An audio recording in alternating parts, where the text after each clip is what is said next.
ఇంతేకాకుండా ఇవాళ ఇండియాలో దేశంలో ఏదైనా ఒక విషయాన్ని క్షేత్రస్థాయికి తీసుకెళ్ళిన ఆంధ్రప్రదేశ్లో వెళ్తున్నంత డెలివరీ సిస్టమ్ ఇండియాలో ఎక్కడ లేదు.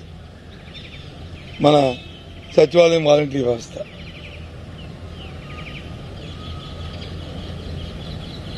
ఇలాంటి వ్యవస్థ ఎక్కడ లేదు దేశంలో. నీకు ఏ వెరిఫికేషన్ కావాలన్నా, ఏ కార్యక్రమం కావాలన్నా, లేదు ఏదైనా ప్రజలకు తెలియ చెప్పాలన్నా, లేదా ప్రజలకు వచ్చి ఏదైనా వాళ్ళతో చేయించాలన్నా ఎంత వ్యవస్థ ఎక్కడ ఉంది? ఉదాహరణ మనం అది చూసాం కదా, ఇది కరోనా వచ్చినప్పుడు, మన అది ఆరోగ్య సురక్ష జరిగినప్పుడు ఎంత పెద్ద ఎత్తున జరిగిందో ఏ రకంగా. ఇప్పుడు మన దగ్గర మొత్తం గ్రామాల్లో అందరి తాలూకా ప్రొఫైల్, మెడికల్ ప్రొఫైల్ మన దగ్గర ఉంది. ఎవరికి ఏ జబ్బు ఉందో, జ్వరం ఉందో, బీపీ ఉందో, షుగర్ ఉందా అని ఎప్పుడైనా అలాంటి డేటాను కలెక్ట్ చేయగలుగుతామా? ఆ డేటాను బట్టి మందులు ఇచ్చారా? ఇవాళ ఆంధ్ర రాష్ట్ర ఇస్తున్నా. ఇది యూనిక్, ఇది కొత్త సిస్టమ్, కొత్తదనం. ఇది ప్రజలు కోరుకుంటారు. ప్రజలకు ఏం కావాలి? ప్రజలు ఇప్పుడు ఏం కోరుకుంటారంటే, నా పరిస్థితులు బాగలేవు, ప్రభుత్వం నాకు తోడ్పాటు ఉండాలా అని కోరుకున్నప్పుడు ప్రభుత్వం వచ్చి అడిగే చూడాలి. అది ప్రభుత్వం తనకు బాధ్యత.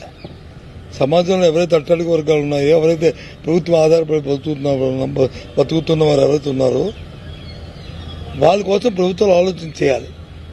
అది వాళ్ళు జగన్మోహన్ రెడ్డి గారు 5 సంవత్సరాలు చేసింది. ఎందుకు జగన్మోహన్ రెడ్డి అలాంటప్పుడు ఎందుకు అతను వదులుకుంటారు చెప్పండి? అది మా తాలూకా కాన్ఫిడెన్స్. అందుకు 175 చెప్పిన కారణాలు ఇవి.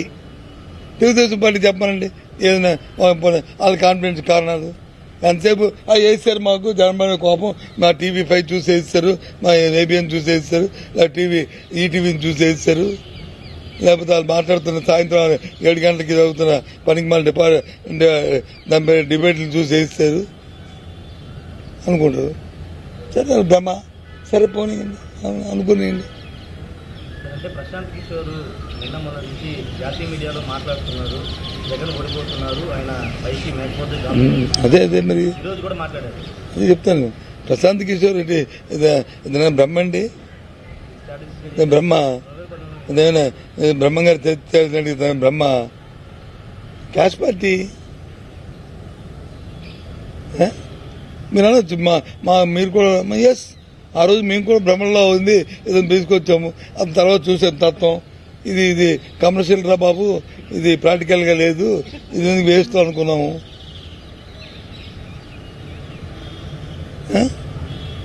జిమ్కి అంతవరకు పనిచేయవు కదా సార్. జిమ్కి ఆ క్షణంకి పనిచేస్తాయి. మనకి జగన్మోహన్ రెడ్డి గారికి కావాల్సిన జిమ్కి కాదు, పర్మనెంట్గా ఆయనకు కావాల్సింది. అందుకని ఆయన ఆ లైన్లో తీసుకున్నాడు. కాబట్టి ప్రశాంత్ కిషోర్ దేగముంది 2019లో ప్రశాంత్ కిషోర్ ఏమీ చేయలేదంటారా? జిమ్మికలు చేయొచ్చు, మేము చూసామా ఇవన్నీ జిమ్మికలు. దీనివల్ల 1 టైం సెటిల్మెంట్ తప్పి పర్మనెంట్ సెటిల్మెంట్ కాదనుకున్నా వదిలేసాం. మనము ఎప్పుడు కూడా చిట్కాలు అంటాం కదా, చిట్కాలతో గడిపితే కాదు. చిట్కా ఇప్పుడు ఆ క్షణానికి మనకు వస్తుంది. ఉద్రేకంలోనో ఆవేశంలోనో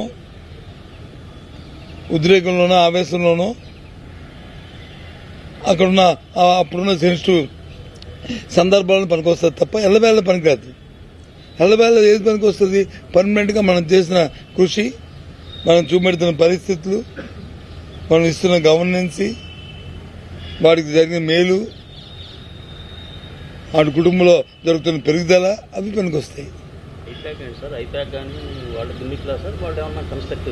ప్రస్తుతానికి అయితే కన్స్ట్రక్టివ్ కనిపించింది మాకు.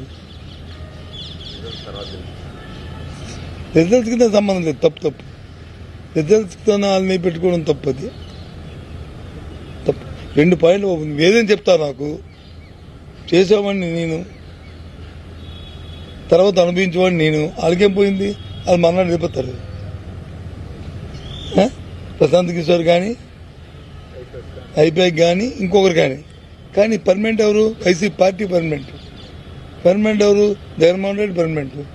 పర్మనెంట్ ఎవరు? అందులో ఉన్న నాయకులు, కార్యకర్తలు పర్మనెంట్ కదా. ఉంటుంది మేబీ ఎసిస్టెన్స్ తప్పే ఉంది.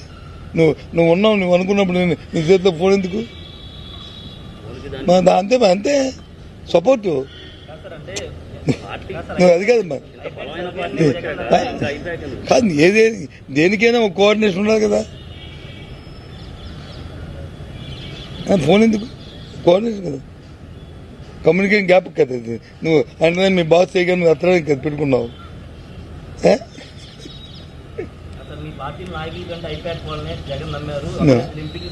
సరే ఎవరో బయట వాళ్ళు ఎవరో అంటారు, బయట ఎవరో అంటారు.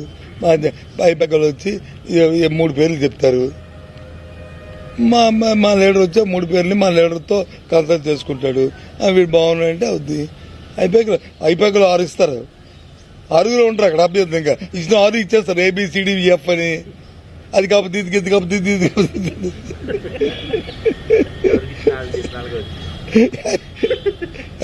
పూర్వం మన ఎంప్లాయ్మెంట్ ఆఫీసులో పూర్వం ఉన్నప్పుడు సిస్టమ్ ఉండేది కదా.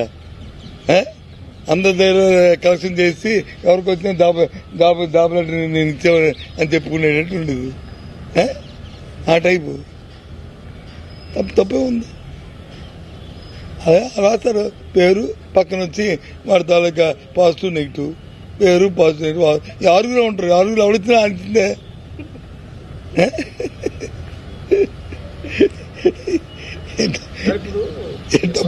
జిల్లాల వారీగా పర్సంటేజ్ 84% వచ్చింది. అవును, మనకు ఉత్తరాంధ్ర లేదా బీసీ సామాజిక వర్గం, కాప్ డామినేషన్ ఇవన్నీ ఉన్నాయి కదా. ఎలక్షన్ లో ఈ ప్రభావం బాగా ఎక్కువగా చూపించింది పర్సంటేజ్. ఏ పర్సంటేజ్ వల్ల? పెరిగిన